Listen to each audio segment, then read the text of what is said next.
Bismillahirrahmanirrahim. Assalamualaikum warahmatullahi wabarakatuh. Alhamdulillahi rabbil alamin.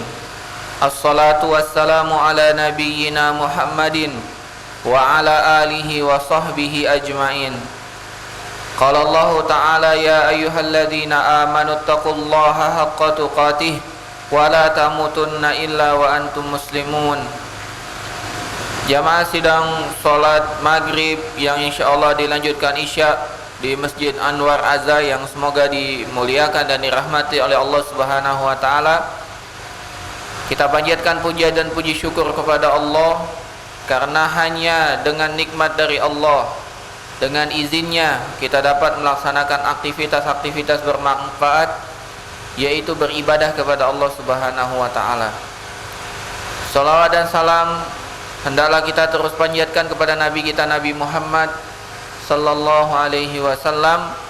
Semoga salawat dan salam juga tercurah limpahkan kepada keluarga beliau, sahabat-sahabat beliau, dan semua yang mengikuti beliau dengan benar sampai hari kiamat. Alhamdulillah, di tengah turun hujan dan listrik yang padam, kita masih dapat melanjutkan kajian kita di masjid yang insyaallah diberkahi oleh Allah Subhanahu wa taala ini. Pada pertemuan yang lalu kita telah masuk pembahasan pada adab yang keempat, yaitu adab kepada Rasulullah sallallahu alaihi wasallam. Telah kita paparkan ada 5 sebab kenapa kita harus beradab kepada Nabi sallallahu alaihi wasallam. Demikian juga telah kita sampaikan bahwasanya ada 8 adab yang harus kita penuhi kepada Nabi sallallahu alaihi wasallam. Dan yang terakhir dari adab kepada Nabi adalah mencintai orang-orang yang mencintai beliau serta membenci orang-orang yang membenci beliau. Dan inilah makna cinta sejati. Bagaimana kita mencintai beliau sallallahu alaihi wasallam dan juga mencintai orang-orang yang mencintai beliau. Hari ini insyaallah kita lanjutkan pembahasan kita pada adab yang kelima, yaitu adab kepada diri sendiri. Adab kepada diri sendiri atau adab kepada jiwa, ya. Adab kepada diri kita sendiri. Ini adab yang kelima. Jamaah sekalian yang semoga dimuliakan Allah Subhanahu wa taala, ternyata kita juga harus beradab dengan diri kita sendiri. Kenapa? Karena kita ketahui bahwasannya diri kita ini atau jiwa kita ini sangat menentukan arah kehidupan kita. Kebahagiaan kita di dunia dan di akhirat itu ditentukan dengan kita sendiri. Bagaimana kita mengelola jiwa kita, bagaimana kita membersihkan jiwa kita, dan bagaimana kita mensucikan jiwa kita. Dan kita juga tahu bahwasanya apabila kita tidak mengelola jiwa ini, maka kita akan mendapatkan keburukan, mendapatkan kesengsaraan di dunia dan di akhirat. Dengan kita tidak mengelola jiwa ini, bahkan merusaknya, bahkan mengotorinya. Jadi Allah Subhanahu wa taala telah memberikan kita keinginan, iradah, dan Allah Subhanahu wa taala telah paparkan jalan kepada kita. Allah Subhanahu wa taala berfirman, "Faman syaa'a falyu'min wa man syaa'a falyakfur." Siapa yang mau hendaklah dia beriman, siapa yang mau silakan dia kufur, dia kafir. Allah juga berfirman, "Fahadainahun najdain," dan kami telah wahyukan kepada mereka 2 jalan, jalan kebaikan dan jalan keburukan. Bahkan Allah Subhanahu wa taala mengirimkan rasulnya untuk menjelaskan, ini jalan menuju surga, ini jalan menuju neraka. Bahkan Allah turunkan juga Al-Quran yang menjelaskan ini jalan-jalan kebaikan, ini jalan-jalan keburukan. Agar kita memilih, agar kita tidak mengatakan di hadapan Allah kami dipaksa, tidak. kita diberikan pilihan. Maka kita memohon kepada Allah agar dimudahkan untuk mengambil jalan kebaikan tersebut. Jadi penting sekali untuk kita mengelola jiwa kita ini, mengelola diri kita ini, agar kita tahu jalan kita mau kemana, mau ke arah yang baik atau yang buruk. Allah Subhanahu wa Ta'ala berfirman di dalam surat Asy-Syams yang sudah kita hafal, qad aflaha man zakkaha wa qad khaba man dassaha. Sungguh beruntung orang yang mensucikan jiwanya, dan sungguh merugi orang yang telah mengotori jiwanya. Ternyata kita tahu jiwa kita ini dapat disucikan dan dapat dikotori. Dan sungguh beruntung orang yang mensucikan jiwanya, dan sangat merugi orang yang mengotori jiwanya. Demikian juga Allah Subhanahu wa Ta'ala berfirman di dalam surat Al-A'raf,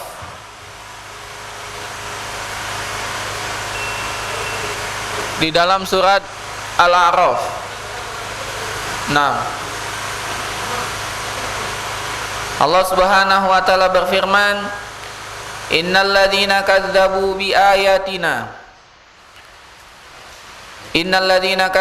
ayatina wastakbaru anha la tufattahu lahum abwabus samaa'i wa la yadkhulunal jannata hatta yalijal jamalu fi sammil khiyat wa kadzalika najzil mujrimin.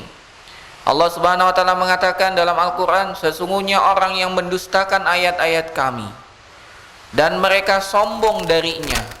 Makna sombong adalah menolak kebenaran tersebut dan merendahkan orang yang menyampaikan kebenaran tersebut. La tufattahu lahum, tidak akan dibukakan. Abwabus sama, pintu-pintu langit tidak akan dibukakan untuk dirinya. Wala yadkhulunal jannah, mereka juga tidak akan masuk neraka. Hatta yalijal jamulu fi sammil khiyat, sampai unta masuk ke dalam lubang jarum. Bisa Pak unta masuk lubang jarum? Berarti dia tidak akan pernah masuk surga. Wa kadzalika najzil mujrimin, dan begitulah kami membalas orang-orang yang berbuat buruk, berbuat jelek. Kemudian Allah melanjutkan, lahum min jahannama mihadu wa min fawqihim ghawash. Mereka dibentangkan tikar dari api neraka, dan mereka juga ditutupi dengan selimut dari api neraka. Wa kadzalika najzil zalimin, dan begitulah kami membalas orang-orang yang berbuat zalim. Ini balasan untuk orang yang memilih kafir, Pak. Memilih ingkar terhadap ayat Allah. Dia tidak bisa mengelola jiwanya sehingga jiwanya bergejolak dan masuk dalam kekufuran. Namun Allah Subhanahu wa Ta'ala melanjutkan pada ayat ke-42-nya, walladzina amanu wa amilus solihat la nukallifu nafsan illa wus'aha. Dan orang-orang yang beriman dan beramal soleh, maka kami tidak akan bebankan kepada mereka kecuali sesuai dengan kemampuannya. Ulaika ashabul jannah, mereka itulah orang-orang yang masuk ke dalam surga, penghuni surga. Hum fiha khalidun, mereka kekal di dalam surga itu selama-lamanya. Apa yang kita tahan sekarang, Pak? Dari capek, lelah, letihnya beribadah kepada Allah, sabarnya kita menahan diri dari perbuatan maksiat, berusaha kita untuk mensucikan jiwa kita. Kata Allah, la nukallifu nafsan illa wus'aha, kami tidak bebankan kecuali sesuai dengan kemampuannya. Maka kita yakini saja, kita jalani ini, tetap kita teguh di atas agama kita. Walaupun hidup kita sulit, ini masih dalam ambang batas kemampuan kita. Andai ini lebih dari kemampuan kita, Allah akan turunkan bala tentara untuk membantu kita. Sebagaimana yang Allah buktikan saat perang Badar, Pak. Kaum muslimin saat itu hanya berjumlah 300 orang menghadapi orang Quraisy yang berjumlah 1000 orang. Namun dengan keyakinan, dengan tauhid, tidak gentar mengelola jiwanya untuk tetap maju di jalan Allah Subhanahu wa Ta'ala, Allah turunkan malaikat secara berbondong-bondong, Pak. Jadi andai kita tidak sanggup, Allah utus bantuan agar kita sanggup, Pak.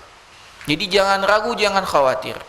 Demikian juga yang terjadi ketika Nabi SAW bersama Abu Bakar ketika berhijrah hanya berdua. Saking takutnya mengambil jalan yang lain yang lebih sulit dan terjal dari kota Mekah ke kota Madinah. Bukan jalan yang mulus, Pak, jalan yang terjal. Untuk menghilangkan jejak, Nabi bersembunyi dulu di Gua Sur. Sampai ketika di Gua Sur ternyata masih saja diketahui jejaknya oleh orang Quraisy. Kata Abu Bakar, kaki orang Quraisy itu sudah di mulut gua. Kalau seandainya mereka menunduk, pastilah kita ketahuan. Maka Abu Bakar pun menangis bersedih ketakutan. Bukan karena dia takut mati, tapi karena takut Rasulullah terzolimi. Maka Nabi SAW mengatakan, wahai Abu Bakar, apa yang membuat engkau menangis? Apa yang membuat engkau bersedih? Sedangkan yang ketiga di antara kita berdua adalah Allah. Allah abadikan dalam Al-Quran, la tahzan innallaha ma'ana. Jangan sedih, Allah bersama kita. Jadi bersabar saja mengelola jiwa ini dalam ketaatan. Memang berat, memang sulit menahan cemoohan, dicela, apalagi dari orang terdekat, orang tua kita, karib kerabat, sanak keluarga, tetangga dekat. Sabar saja. Nabi lebih keras lagi ujiannya. Pamannya sendiri yang ingin membunuhnya, Abu Lahab, Abu Jahal. Mereka mengusir Rasul SAW dari kota Mekah, bahkan berniat membunuhnya. Kita belum seberapa, maka bersabar saja. Andai kita seakan-akan sudah tidak sabar, yakin Allah akan berikan pertolongan untuk kita. Kemudian Allah Subhanahu wa taala juga berfirman, wal asri innal insana lafi khusrin illa alladziina amanu wa amilus solihati wa tawasaw bil haqqi wa tawasaw bis sabr. Demi waktu, demi masa, demi waktu asar, sesungguhnya semua manusia, semua tanpa kecuali dalam kerugian. Kemudian baru Allah kecualikan, illal ladzina amanu wa amilus solihat wa tawasaw bil haqq wa tawasaw bis sabr. Kecuali hamba-hambanya yang beriman, beramal soleh, saling menasihati dalam kebenaran dan saling menasihati dalam kesabaran. Seakan-akan Allah panggil kita, wahai manusia, olahlah jiwamu, olahlah dirimu, mau pilih yang mana. Kalau engkau tidak mengelola dalam keimanan, amal soleh dan saling menasihati dalam kebenaran dan kesabaran, maka engkau akan binasa, akan celaka.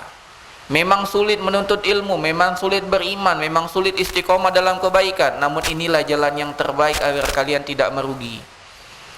Maka mari kita olah diri kita agar jiwa kita, diri kita ini betul-betul dapat sesuai dengan keinginan kita. Semua kita ingin masuk surga, tapi sayangnya betapa banyak orang yang ingin namun tidak mengambil jalan.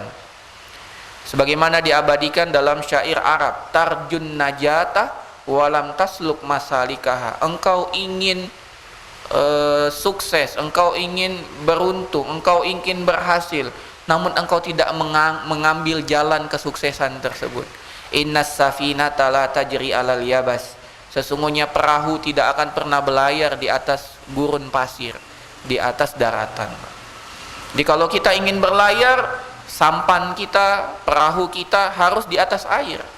Walaupun kita tahu ombak akan menerpa kita, badai akan datang menghantui kita, bayang-bayang tenggelam akan datang menghantui kita, namun kita bismillah, kita ingin berlayar, kita harus berlayar. Dan sekali layar terbentang, pantang untuk kembali. Begitulah seorang muslim, ketika dia tahu jalan kebenaran, tidak ada yang menghalangi dia kembali kecuali kematian.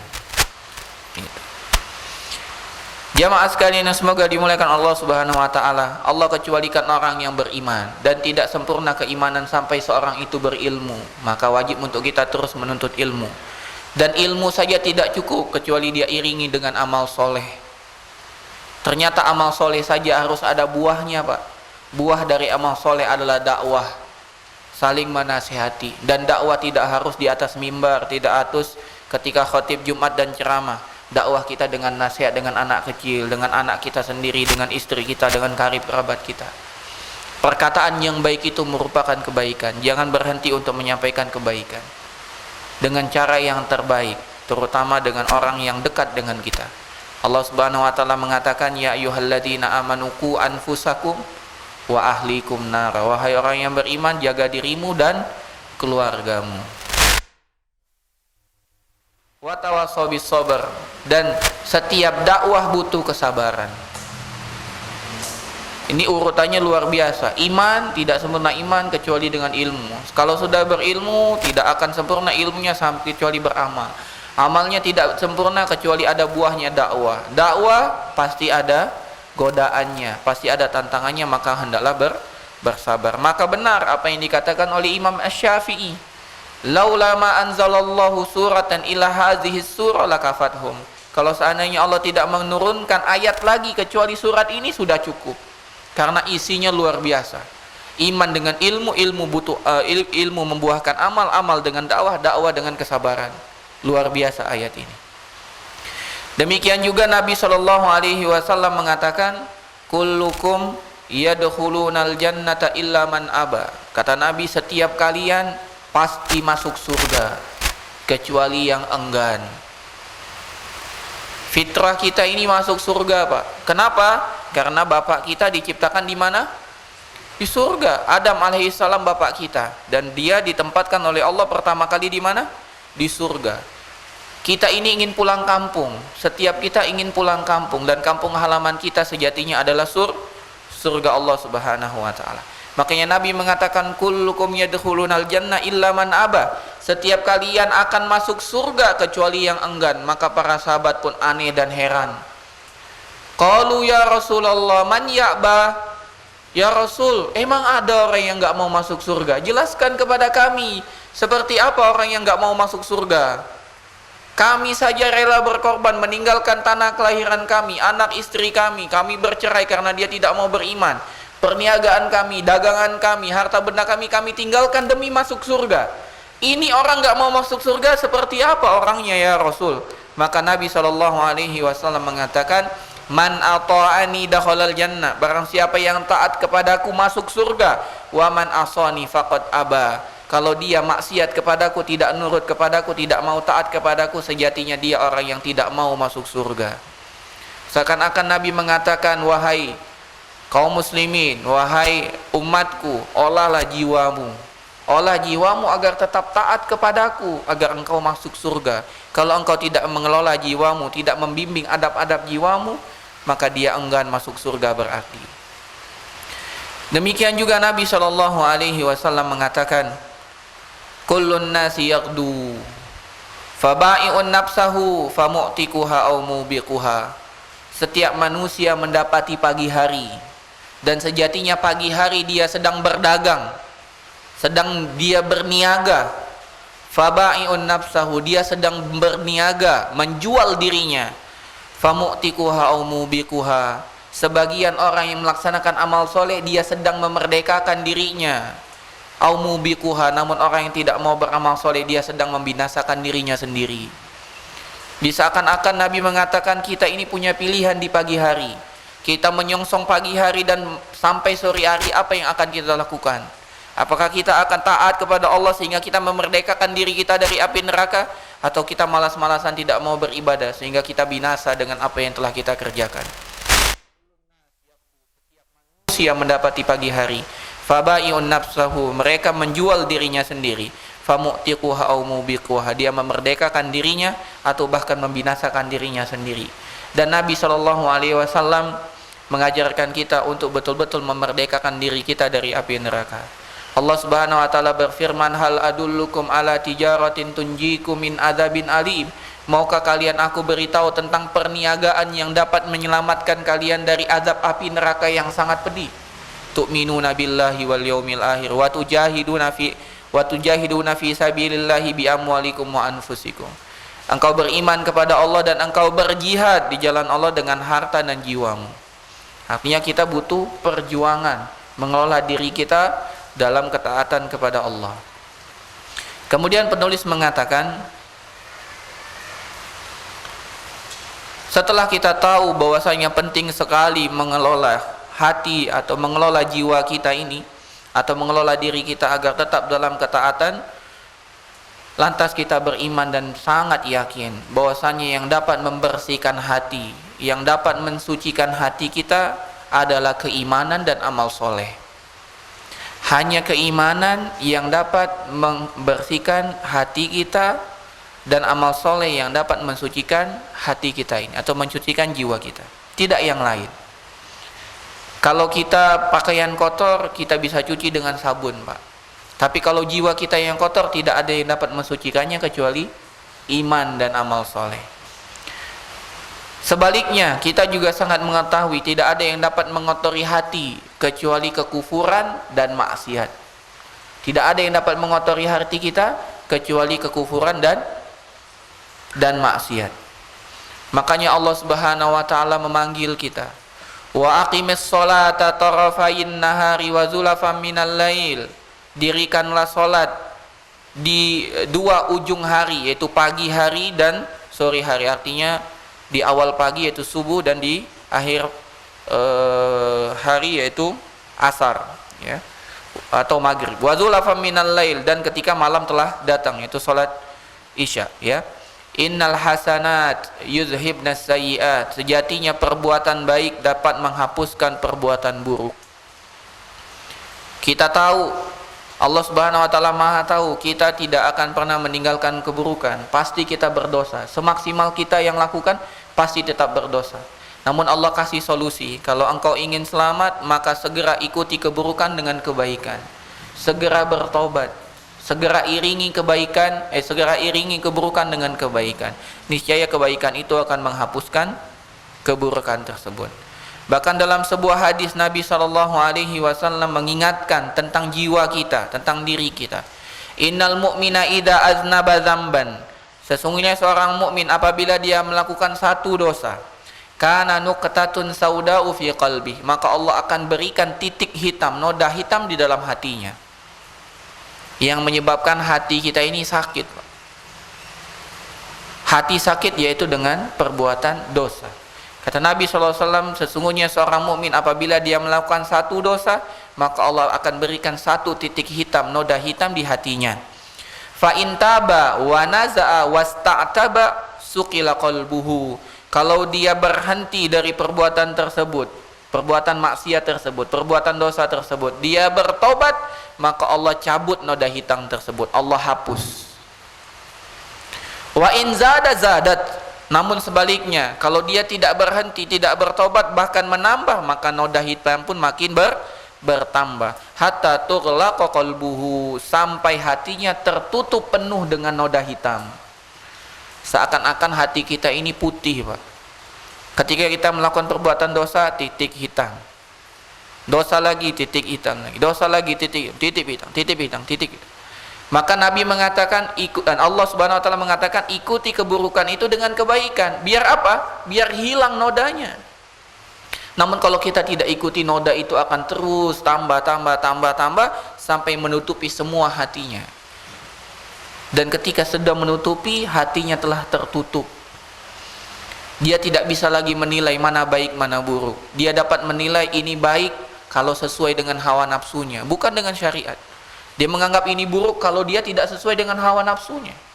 Makanya kita sungguh aneh, sungguh heran melihat orang dengan pendidikan tinggi namun bisa-bisanya dia melakukan perbuatan yang melanggar. Orang-orang yang sekarang ada di sebagai pejabat melakukan tipu daya, melakukan pencurian, melakukan korupsi, itu tidak masuk dengan logika kita, Pak. Gaji sudah besar, tunjangan sudah besar, ngapain lagi nak korupsi? Kalau logika kita karena hati kita, ya kita berharap hati kita sedikit noda hitamnya. Kenapa mereka nggak mikir seperti itu? Karena noda hitamnya sudah terlalu banyak, Pak. Yang menurut kita gaji 20 juta, 25 juta belum tunjangan. Mending kalau setahun 12 kali gajian, setahun bisa 24 kali gajian, Pak. Sekali gajian 20 juta, berapa duitnya? Ana pernah ketemu dengan hakim di pengadilan agama, beliau mengatakan, kalau masalah dunia Ana nggak ada keinginan lagi, katanya. Kenapa? Karena setiap kali gajian Ana bisa kebeli motor satu, dia bilang. Gaji Ana 17 juta. Ini hakim agama. Kalau hakim negeri lebih tinggi lagi. Hakim PN itu, pengadilan ini lebih tinggi lagi. Apalagi Mahkamah Agung, apalagi konstitusi, lebih tinggi lagi gajinya. Ini orang mengatakan kalau dunia tidak ingin lagi ketika hatinya bersih, Pak. Lebih sedikit noda hitamnya. Kalau udah kate lagi, hitam semua, kurang, Pak. Gaji 100 juta pun kurang, 1 miliar pun kurang. Andai semua dunia ini dikasih sebagai gajinya, itu pun kurang. Karena hatinya sudah tidak dapat lagi mengelola mana benar mana salah. Timbangannya hanya hawa nafsu. Kalau sudah mengikuti hawa nafsu, nggak ada selesainya. Ya. Kemudian Nabi SAW mengatakan, wadzalika ran alladzi qala Allah Ta'ala. Ketika hatinya sudah menjadi hitam pekat, menutupi hatinya, itulah yang Allah firmankan di dalam surat At-Takwir. Di dalam surat kalla bal rana ala qulubihim ma kanu yaksibun. Sungguh sekali-kali tidak, hati mereka telah tertutup dengan noda hitam itu atas apa-apa yang telah mereka lakukan. Udah hitam pekat, hitam pekat, Pak. Oleh karena itu, marilah kita selalu ikuti keburukan dengan kebaikan. Nabi kita Muhammad SAW bersabda, ittaqullah atau ittaqillaha haitsuma kunta. Selalu bertakwa kepada Allah dimanapun kamu berada. Dalam masjid bertakwa, di rumah bertakwa, di hadapan istri bertakwa, di media sosial bertakwa, dalam kamar mandi bertakwa, dimanapun bertakwa.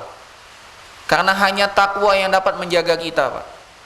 Dahulu para salaf ketika dikatakan ittaqillah, bergetar, Pak, jiwanya, Pak. Kenapa? Karena dia langsung ingat kepada Allah. Bahkan orang yang ingin maksiat, dikisahkan ada 3 orang yang terjebak di gua. Salah satunya adalah laki-laki yang betul-betul ingin dengan sepupunya, namun sepupunya tidak mau. Sampai suatu hari perempuan ini, sepupunya kepepet uang. Akhirnya tidak ada tempat mengadu kecuali sama sepupunya ini yang laki-laki. Lalu kata laki-laki, kalau engkau butuh uang, aku akan penuhi dengan satu syarat, engkau tidur bersamaku. Karena terpaksa si perempuan mengatakan, iya, kalau begitu boleh. Maka ketika laki-laki itu telah di atas perempuan, perempuan itu mengatakan ittaqillah, bergetar, Pak, lari dia meninggalkan wanita tersebut. Dia mengatakan, ya Allah, kalau seandainya lariku ini karena betul-betul takut kepadamu, maka tolong bukakan aku dari gua yang tertutup batu. Maka terbuka, Pak. Artinya dia jujur takut kepada Allah Subhanahu wa taala. Kata-kata bertakwa kepada Allah adalah kata-kata yang sangat berat, Pak, yang harusnya membuat jiwa kita bergetar, takut kita berbuat maksiat. Maka Nabi SAW mengatakan ittaqillaha haitsuma kunta. Bertakwalah kepada Allah dimanapun kamu berada. Wa atbi'is sayyi'atal hasanatah. Maka ikutilah keburukan itu dengan kebaikan. Tamhuha, niscaya kebaikan akan menghapuskan keburukan. Wa khaliqin nasa bi khuluqin hasan, dan bergaulah ke sesama manusia dengan akhlak yang baik. Jamaah sekalian yang semoga dimuliakan oleh Allah Subhanahu wa taala, sehingga kita tahu bagaimana yang harus kita lakukan dengan jiwa kita, dengan diri kita. Ya, sehingga kita mengelola hidup kita ini, bagaimana jiwa kita, diri kita terjaga dari perbuatan-perbuatan maksiat. Andai kita jatuh dalam perbuatan maksiat, langsung kita iringi dengan kebaikan. Jangan sampai hati ini penentu kebaikan, Pak. Kata Nabi SAW, inna fil jasadi mudghah, idza saluhat saluhal jasadu kulluhu, wa idza fasadat fasadal jasadu kulluhu. Sesungguhnya dalam diri manusia ini ada segumpal daging, Pak. Apabila ia baik, baik semua anggota tubuhnya. Apabila ia buruk, buruk semua anggota tubuhnya. Ala wahiyal qalb, ketahuilah itu adalah hati, jantung. Bahasa Indonesia ini agak aneh, hati tapi megangnya di dado. Kalau belajar biologi, hati ada di sebelah kanan, hati, ya. Kalau bahasa Inggris juga sama, heart itu jantung, Pak, bukan hati. Jadi yang dimaksud hati ini adalah jantung. Kolbun itu jantung. Kolbun itu jantung. Maka kita olah daging yang satu ini agar betul-betul baik, ya, agar betul-betul baik. Jangan sampai kita kotori hati kita ini dengan noda maksiat. Kalau dia sudah kena noda maksiat, segera bertobat agar noda maksiat itu hilang. Iringi dengan kebaikan agar kesalahan itu dihapuskan oleh Allah Subhanahu wa taala. Ini yang harus dilakukan siang malam dari seorang muslim. Ini yang harusnya dilakukan siang malam bagi seorang muslim. Maka Syekh mengatakan ada 4 hal secara umum yang dapat kita lakukan sebagai adab kita kepada diri kita sendiri. Ada berapa, Pak? Ada 4 hal. Ada 4 langkah yang dapat kita lakukan untuk beradab dengan diri kita sendiri. Yang pertama adalah bertaubat kepada Allah Subhanahu wa taala. Yang pertama adalah bertaubat kepada Allah Subhanahu wa taala.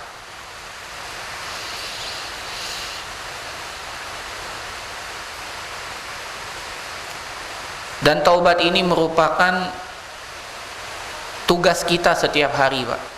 Taubat ini adalah tugas kita setiap hari. Karena kita tahu kita ini selalu berbuat dosa. Kata Nabi, kullu bani Adam khatta'un wa khairul khatta'in at-tawwabun. Kita semua ini anak Adam melakukan perbuatan dosa dan salah. Sebaik-baik yang bersalah adalah yang bertaubat. Maka dalam sehari kita harus penuhi dengan taubat. Bahkan sholat kita mengajarkan itu, Pak. Sholat kita itu, kita berharap sholat kita sempurna, Pak. Tapi semaksimal yang kita inginkan, sholat kita pun kadang tidak sempurna. Alhamdulillah kalau kita dapat 1/3 dari sholat kita. Bahkan mungkin kita dapat cuma 1/7, 1/8 dari sholat kita. Karena ketika sholat banyak hal yang kita pikirkan. Ya. Kadang-kadang seseorang itu mendapatkan kelezatan sholat kalau dia betul-betul tertimpa masalah, Pak. Di situ dia baru berasa nikmat sholatnya. Nggak ada yang dipikirkan, hilang semua pikiran dunianya. Hanya fokus kepada Allah. Karena dia tahu hanya Allah yang dapat menyelesaikan masalahnya. Nah, untuk mendapatkan momen seperti itu sulit, Pak. Makanya Nabi SAW mengatakan, "Shollu sholata muwaddi'in." Sholat seakan-akan ini sholat terakhir bagi dirimu.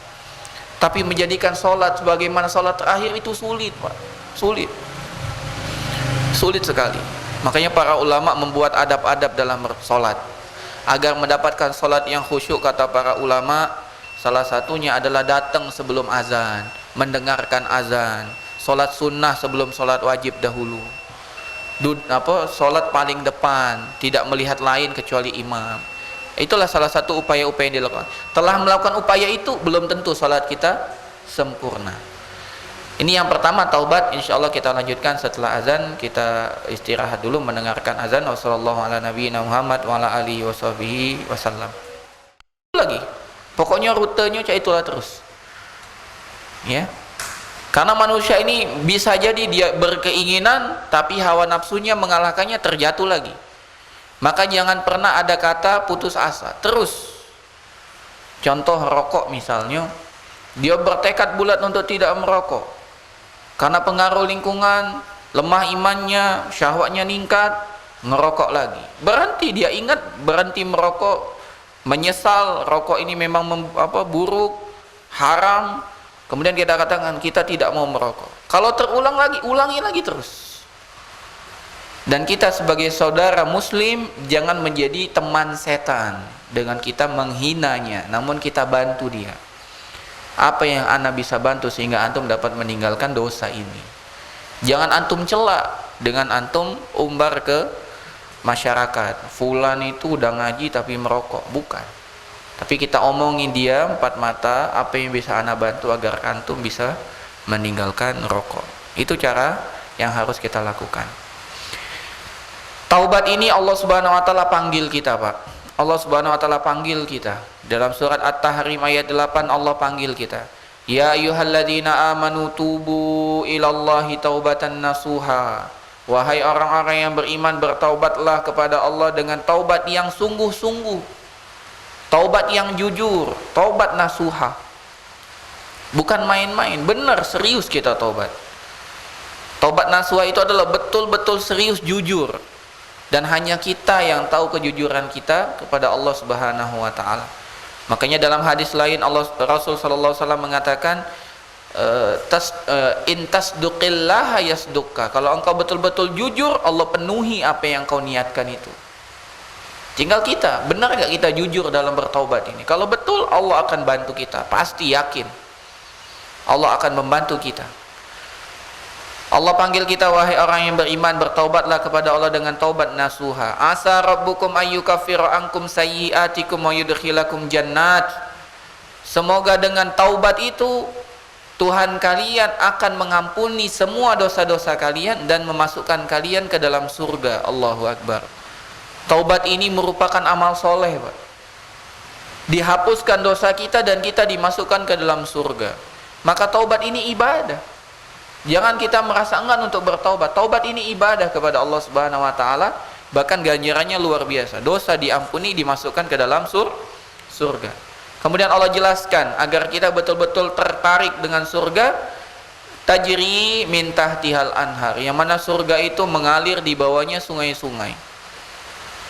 Mungkin kita sekarang merasa memang apa spesialnya dari mengalir di bawahnya sungai-sungai? Itu spesial sekali, Pak. Luar biasa.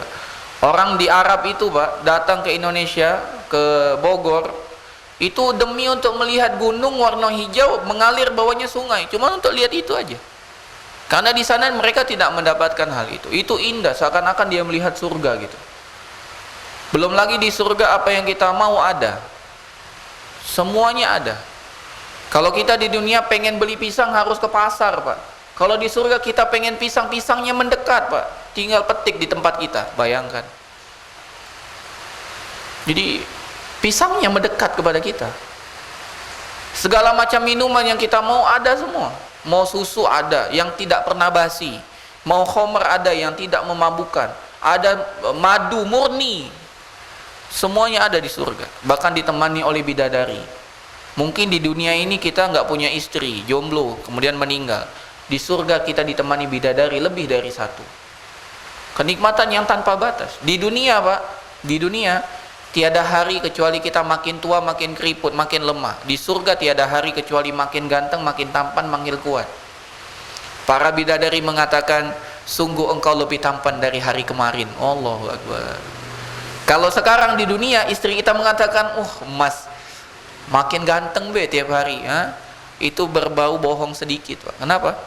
Karena makin lama kita nih makin tua, makin ada keriput, ya kan? Makin lemah. Di surga tidak ada yang lemah. Dan lebih hebat lagi di surga, Pak. Di dunia ini seganteng-ganteng wong pasti buang air, besar kecil, kentut. Di surga nggak ada buang air, nggak ada. Perempuan haid, di surga tidak ada haid, tidak ada hamil, tidak ada melahirkan. Kenikmatan yang sempurna di surga. Di dunia kalau kita makan kekenyangan tidak masuk lagi, Pak. Udah kenyang nih, disuguhkan makanan, antum makan, tidak mungkin, Pak. Yang ada antum muntah setelah itu. Di surga antum kenyang namun tetap bisa menambah makanan dan tetap lezat, tidak ada rasa enak di surga. Luar biasa, Pak. Yang ada di surga itu hanya keringat, dan keringatnya wangi. Sekarang antum keringetan ketemu dengan istri, mandilah dulu, Kak, bau ini kan. Di surga wangi, Pak. Maka dengan bertobat kita masuk surga, Pak. Bertobatlah kepada Allah Subhanahu wa taala. Olah diri kita agar kita bertobat kepada Allah Subhanahu wa taala. Demikian juga Allah memanggil kita di dalam surat Nur ayat 31. Wa tubu ilallahi jami'an ayyuhal mu'minun la'allakum tuflihun. Dan bertaubatlah kepada Allah kalian semua, wahai orang-orang yang beriman, agar kalian beruntung. Allah katakan kalau ingin beruntung bertaubat kepada Allah Subhanahu wa taala. Karena hanya dengan bertaubat kita akan dimasukkan oleh Allah Subhanahu wa taala ke dalam surga. Dan tuflihun, beruntung di sini adalah masuk surga Allah Subhanahu wa taala. Demikian juga Nabi kita Muhammad SAW telah mengajarkan menjadi suri tauladan. Kata Nabi SAW, ya ayyuhan nas, wahai sekalian manusia, bukan hanya mukmin tapi manusia. Ya ayyuhan nas, wahai sekalian manusia, tubu ilallah, bertaubatlah kepada Allah Subhanahu wa taala. Fa inni atubu ilallahi fil yaumi mi'ata marrah. Aku bertaubat kepada Tuhanku Allah tidak kurang 100 kali dalam sehari. Rasul yang telah Allah ampuni dosanya yang telah lalu dan akan datang, sehari minimal 100 kali bertaubat kepada Allah Subhanahu wa taala. Rasul yang dosanya telah diampuni, yang telah lalu ataupun nanti yang akan datang telah diampuni, telah dijamin surga. Dan Nabi yang akan pertama kali membuka pintu surga. Kita masih belum tahu kemana kita akan melangkah, ke surga atau ke neraka. Lantas kita enggan untuk bertaubat, siapa kita? harusnya kita lebih berhak untuk bertaubat lebih dari 100 kali dalam sehari, minimal 100 kali. Demikian juga Nabi SAW mengatakan, man taba qabla an tatlu asy-syamsu min maghribiha taballahu alaihi. Barang siapa yang bertaubat sebelum matahari terbit dari sebelah barat, maka Allah terima taubatnya. Jadi tidak ada yang menghalangi terima taubat kita kecuali matahari terbit dari sebelah barat. Dalam hadis yang lain, senantiasa taubat diterima oleh Allah sampai nyawa di kerongkongan. Jadi cuma dua, Pak, nyawa di kerongkongan atau matahari terbit dari sebelah barat. Setelah itu tidak lagi diterima taubat. Fir'aun bertaubat, Pak. Fir'aun itu bertaubat, tapi saat nyawanya telah di kerongkongan, maka tidak diterima taubatnya, tidak diterima. Maka sebelum itu kita telah kata Allah Subhanahu wa taala, kami jadikan Fir'aun itu pelajaran bagi orang yang datang setelahnya. Fir'aun itu sombong, mengatakan akulah Tuhan kalian yang paling tinggi. Bahkan dia mengatakan kepada arsiteknya, Haman, tolong bangunkan aku menara agar aku dapat ngintip dengan Tuhannya Musa. Aku yakin Musa ini bohong, masa ada Tuhan selain aku, dia bilang. Tapi di akhir ketika dia melihat mukjizat-mukjizat yang Allah berikan kepada Musa, dia yakin, amantu bi rabbi Harun wa Musa. Aku beriman dengan Tuhannya Harun dan Musa. Namun nyawanya telah di kerongkongan, tidak diterima taubatnya oleh Allah. Maka sebelum itu jangan tunda, Pak. Karena kalau kita menunda, khawatirnya nasib kita sama seperti Fir'aun. Demikian juga, ini hadis sering Anda sampaikan, Allah Subhanahu wa taala memanggil kita. Kata Nabi sallallahu alaihi wasallam, innallaha yabsutu yadahu bil-lail yatuba musii'un nahar. Sesungguhnya Allah membentangkan tangannya di malam hari untuk menerima taubat yang melakukan dosa di siang hari. Wa yabsutu yadahu bin-nahar liyatuba musii'ul lail. Dan Allah bentangkan tangannya di siang hari untuk menerima taubat orang yang melakukan kesalahan di malam hari. Hatta tatlu asy-syamsu min maghribiha. Dan ini senantiasa terjadi siang malam, pagi, siang malam, sampai matahari terbit dari sebelah barat. Maka mari kita bertaubat. Kita salah, segera bertaubat. Salah, bertaubat. Salah malam, segera bertaubat. Kalau tidak sempat di pagi hari. Pagi bersalah, tidak sempat, malam kita bertaubat. Pokoknya kita terus bertaubat. Allah terus buka tangannya untuk menerima taubat kita. Dan ini kisah luar biasa. Nabi SAW mengatakan, Allahu asyaddu farahan bi taubati abdihil mu'min min rajulin fi ardi dawiyah. Sesungguhnya Allah lebih senang, benar-benar senang dengan taubat seorang hamba yang beriman daripada laki-laki yang ada di tengah daratan atau di tengah tempat, di suatu tempat yang dia kehilangan tunggangannya, yang mana tunggangannya itu berbisi perbekalannya, makanan, minuman, segala macam ada di tunggangannya hilang. Kemudian dia mencari-cari tunggangan itu dan dia tidak temukan tunggangan itu. Sampai akhirnya dia kelelahan, dia kecapean, dia tertidur di bawah pohon. Sambil tidur dia mengatakan, celaka diriku, sudah tidak ada tunggangan, semua perbekalan ada di tunggangan. Maka saking capeknya dia tertidur. Ketika dia bangun, dia dapati tiba-tiba tunggangannya telah ada di depan matanya. Kira-kira seneng apa tidak, Pak? Luar biasa seneng, Pak. Mungkin kita nggak kebayang sampai kita merasakan hal tersebut. Pernah nggak kita, anak pribadi pernah. Jadi mirip lah, tapi tidak samonya. Tersesat di negeri orang. Ana dari Jember nak ke Palembang, mampir di Solo. Ndak katik sanak keluarga di Solo sudah. Nah di Solo, ana ndak katik duit lagi. Ana naik kereta dari mana? Dari Jember, transit Solo, dari Solo ke Jakarta. Dari Jakarta baru naik bis sampai Palembang. Ngeteng, Pak, biar murah. Kalau langsung mahal. Ana berhenti di Solo. Kereta ana dari Jember kan ekonomi. Kalau kereta ekonomi itu kalau crash ngalah, eksekutif dulu lewat. Jadi terlambat 1 jam lebih, hampir 2 jam. Sedangkan selisih kereta ana yang Solo ke Jakarta itu pas 1 jam. Jadi sepanjang jalan anak berdoa, ya Allah, mintalah itu delay juga. Wow. Begitu sampai Solo, dengar pengumuman kereta gaya baru malam jurusan Jakarta mengalami keterlambatan 1 jam. Seneng luar biasa, Pak.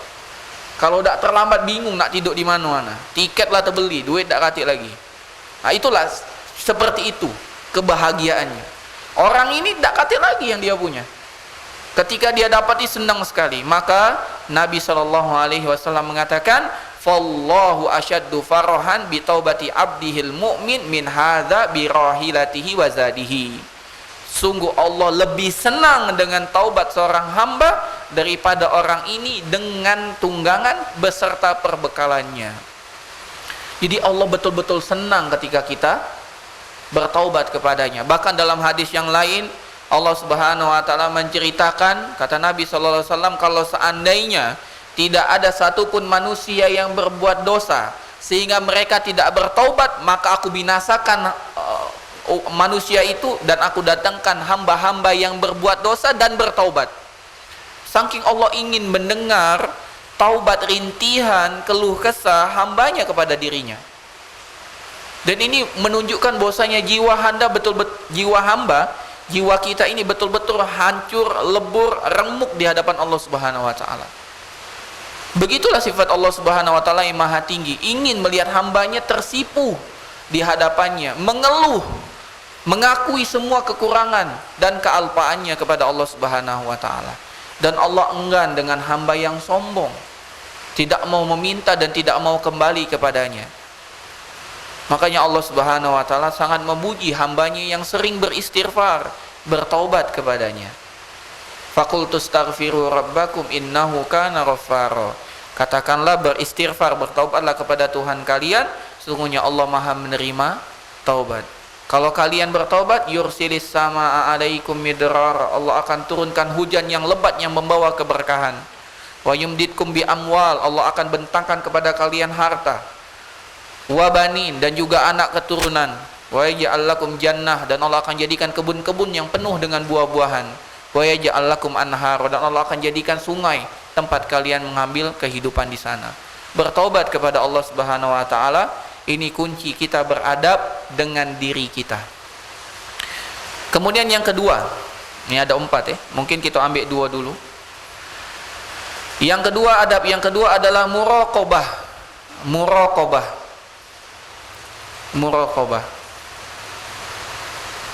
Apa arti muraqabah? Selalu merasa dilihat, diawasi oleh Allah Subhanahu wa taala. Ini adab yang kedua bagi seorang muslim. Selalu merasa diawasi, dilihat oleh Allah Subhanahu wa taala. Setiap langkah kakinya, setiap gerak-geriknya, semua diawasi oleh Allah Subhanahu wa taala.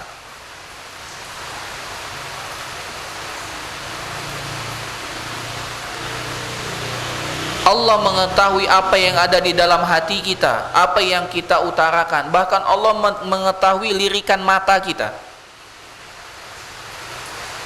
Allah tahu apa yang dimaksud dengan lirikan mata kita ini. Tahu, Pak. Ya, maka hendaklah kita betul-betul menghadirkan Allah di hati kita. Ya. Dan inilah makna muhsin, inilah makna ihsan. Kata Nabi SAW, ihsan atau muhsin, orang yang ihsan, yaitu anta'budallaha ka'annaka tarahu fa illam takun tarahu fa innahu yaraka. Engkau beribadah kepada Allah seakan-akan engkau melihat Allah. Kalau engkau tidak mampu, yakin Allah melihat dirimu. Kalau kita sudah ada muraqabah ini, Pak, dimanapun kita berada, kita bertakwa kepada Allah. Dan kalau kita sudah muraqabah ini, kita tidak peduli lagi dengan sanjungan ataupun caci makian manusia, karena yang kita harapkan hanya Allah Subhanahu wa taala. Maka tingkatan dari rukun-rukun agama ini ada 3, Pak. Pertama rukun Islam, kedua rukun iman, yang paling tinggi rukun ihsan. Allah menegur kepada orang yang baru masuk Islam, dia mengatakan kami beriman, ditegur, tidak boleh. Qalatil a'rabu amanna, orang-orang Arab Badui mengatakan kami beriman. Kata Allah Subhanahu wa taala, jangan katakan kami beriman, tapi katakan aslamna, kami baru masuk Islam. Karena iman itu di atas, Pak. Ini mainnya hati. Kalau iman itu udah urusannya hati, keyakinan. Kalau Islam itu amal jawari, anggota badan. Bisa jadi orang sholat tapi hatinya masih kemana-mana, sah sholatnya sah. Maka tingkatan pertama itu Islam, iman, ihsan. Paling tinggi ihsan. Kapan ihsan? Saat dia betul-betul merasa diawasi oleh Allah Subhanahu wa taala. Itu keimanannya sempurna. Maka Allah Subhanahu wa taala memuji, wa man ahsanu dinan mimman aslama wajhahu lillahi wa huwa muhsin. Maka siapa yang paling bagus agamanya daripada orang yang menyerahkan dirinya kepada Allah Subhanahu wa taala sedangkan dia muhsin, selalu merasa diawasi oleh Allah Subhanahu wa taala. Kemudian Allah Subhanahu wa taala mengatakan, wa man yuslim wajhahu ilallahi wa huwa muhsin faqad istamsaka bil urwatil wusqa. Barang siapa yang menyerahkan dirinya kepada Allah Subhanahu wa taala dan dia muhsin, berbuat baik, yaitu merasa selalu diawasi oleh Allah, sungguh dia telah berpegang dengan tali yang kokoh.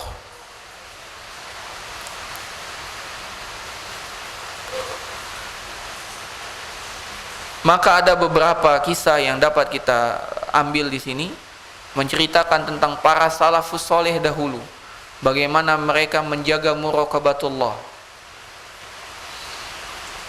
Yang pertama dari Al-Junaid, Qila lil Junaid, dari Al-Junaid, semoga Allah merahmati beliau.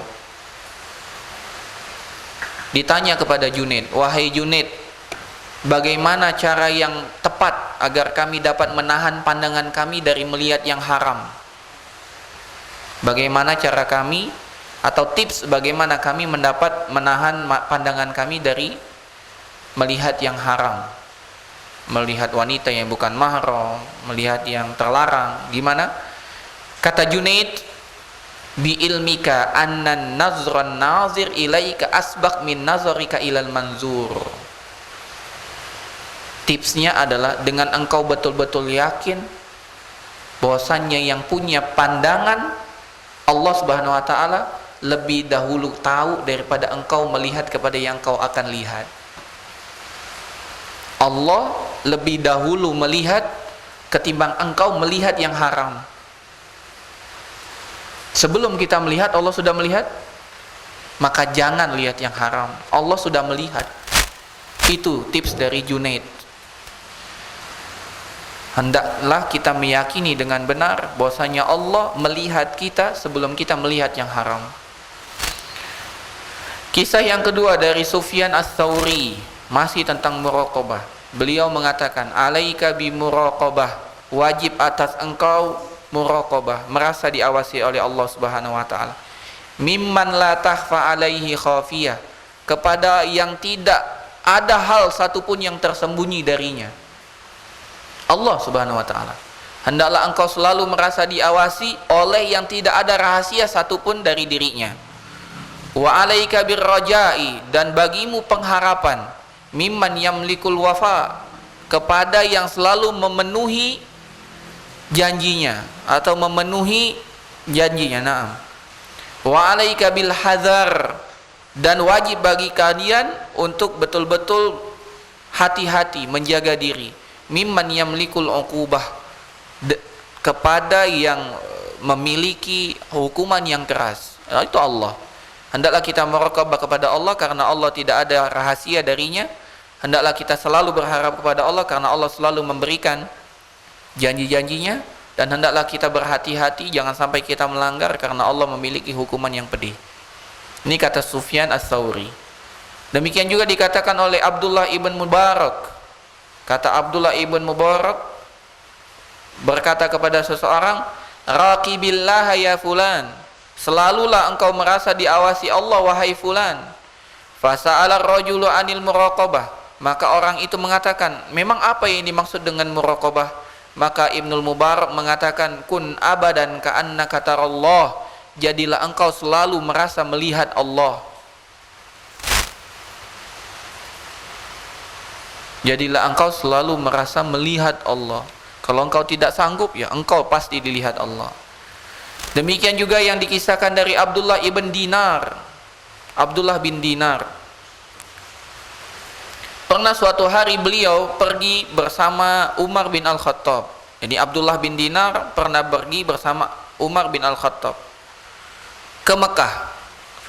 Maka di tengah jalan beliau mendapati pengembala domba, pengembala kambing yang ada di kaki gunung.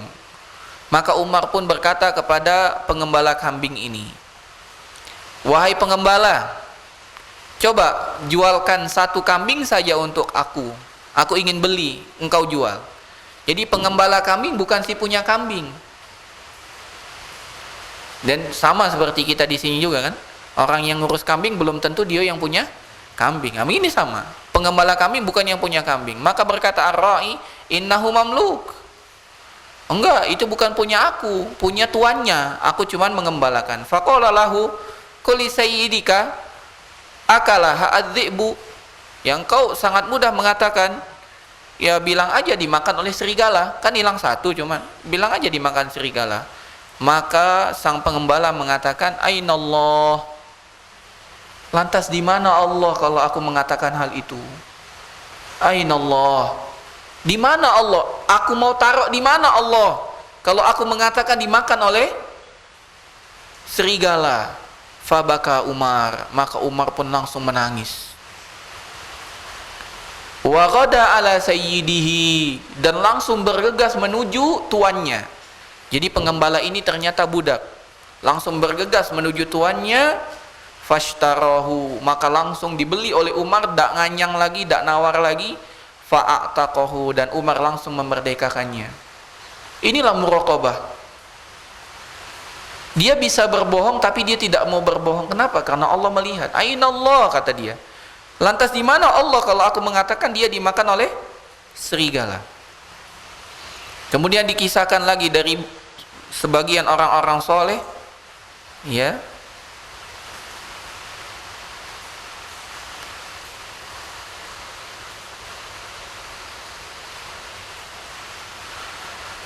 namanya Zulaikha, istri dari Raja Yusuf alaihissalam. Dikisahkan bahwasanya Zulaikha ketika dia telah mengunci semua pintu, wa ghallatratil abwab, dan hanya berdua dia dengan Yusuf, ternyata di ruangan itu ada berhala, ada sonam, ada patung. Maka Zulaikha pun menutup patung itu karena malu dilihat oleh patung. Maka Yusuf mengatakan, atas tahyina min muraqabati jamadin wala tastahyi min muraqabatil malikil jabbar. Wahai Zulaikha, engkau malu dari penglihatan benda tidak bergerak ini, patung ini, namun engkau tidak malu dari pandangan Allah, sang raja yang maha perkasa. Allahu Akbar. Ini yang harus kita hadirkan dalam diri kita. Makanya ada syair yang mengatakan, idza ma khalawtad dahra yawman fala taqul khalautu. Jika engkau bersendirian sepanjang hari, maka jangan katakan engkau bersendirian. Walakin kul alayya raqibu, katakanlah selalu ada pengawas yang selalu mengawasi diriku. Jadi kalau kita menyendiri dalam rumah, misalnya kita dewean, katakan kita tidak sendiri, ada yang selalu mengawasi kita, Allah dan dua malaikat yang selalu hadir. Wala tahsabannallaha yaghfalu sa'atan, dan jangan kalian menyangka Allah itu lalai walau sekejap. Wala annama tukhfi alaika yaghibu, dan jangan engkau kira apa yang engkau sembunyikan itu juga sembunyi di sisi Allah. Allah Maha tahu. Alam taro annal yawma asra'u dhahiban, tidaklah engkau lihat bahwasanya hari lebih cepat untuk pergi, wa anna ghadan lin nadhiri qaribu, dan hari esok bagi orang yang menanti adalah suatu yang dekat. Ini syair yang dikumandangkan untuk mengingatkan kita bagaimana pentingnya kita muraqabatullah. Dan inilah cara, tips atau adab yang dapat kita lakukan untuk menjaga jiwa kita, diri kita agar tetap dalam kebaikan. Pertama taubat, yang kedua muraqabah. Mungkin ini yang dapat disampaikan. Insyaallah kita lanjutkan yang ketiga, yang keempat. Yang ketiga namanya muhasabah. Menghitung-hitung. Yang keempat namanya mujahadah, berjuang.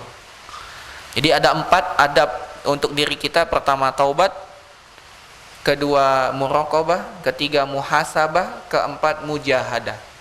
Insyaallah muhasabah dan mujahadah kita bahas pada pertemuan berikutnya. Semoga Allah berikan kepada kita muraqabatuhu.